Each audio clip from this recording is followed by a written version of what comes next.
In late December 1980, something happened in the woods beside RAF Woodbridge in Suffolk that still has not gone away. Not because it was captured in a perfect photograph, not because the evidence is neat and airtight, but because this was not just a random civilian sighting. This case involved U.S. Air Force personnel, a famous memo to the Ministry of Defense, and official files that still could not put the whole thing to bed. That is why Rendlesham Forest became known as Britain's Roswell. What happened began in the early hours just after Christmas. Security police near the back gate at RAF Woodbridge saw unusual lights out in the forest and thought an aircraft might have come down. According to Lieutenant Kohler's Charles Halt's later memo, 3 patrolmen went out to investigate and reported a strange glowing object in the trees. Halt wrote that it looked metallic and triangular, leaving traces that included markings on the ground, and later files associated the case with reported radiation readings. The National Archives Research Guide also notes that Halt later took hand-picked men back into the woods and made a live tape recording of what they were seeing. That second trip is what really made the case famous. Halt's memo says his team found depressions in the ground, checked the area for radiation, and then saw more lights. He described a red, sun-like light through the trees. He also wrote that several white lights appeared and disappeared. Then, in the part of the memo people still argue about most, Halt described 3 star-like objects in the sky. One, he said, seemed to beam down a stream of light from time to time. This is where Rendlesham stops feeling like a campfire story and starts feeling like a military mystery. Because now you have multiple nights, multiple witnesses, a deputy base commander personally involved, a live tape, and a written report titled Unexplained Lights dated 13th of January 1981.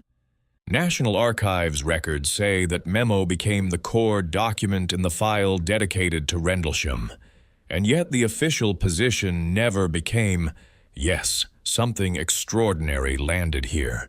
Instead, the files went in a different direction. National Archives material says the MOD could not explain the incident, but still concluded it had no defense significance because no unidentified object had been detected on radar. In a later position statement summarized in the National Archives podcast transcript, the ministry argued it was highly unlikely any serious intrusion of UK airspace would announce itself with such a display of lights. That official stance did not settle anything. It only changed the argument. Because if the witnesses were right, then something unknown came down beside a major military installation and left enough of an impression that senior personnel documented it. But if the witnesses were wrong, then a group of trained servicemen, including a senior officer, seriously misread what they were seeing in the forest. Official files even preserve how awkward that looked politically. Lord Hill Norton called the case a potential banana skin for the MOD. And then there are the skeptical explanations. Later, skeptical analyses argued that the case may have been a jumble of ordinary things seen under tense conditions. A bright fireball over southern England, the flashing Orfordness Lighthouse, and bright stars low on the horizon. Ian Ridpath's long-running analysis also argues that the supposed radiation was not unusual, and that the later star-like objects were probably exactly that, stars. Even some of the original descriptions point in that direction. But those explanations still have to account for why the event felt so persuasive to the men involved, and why Halt thought it serious enough to write up officially. That is why Rendlesham lasts. Not because it proves alien visitors, it does not. Not because the official files endorse a landing. They do not. It lasts because the documents confirm something real.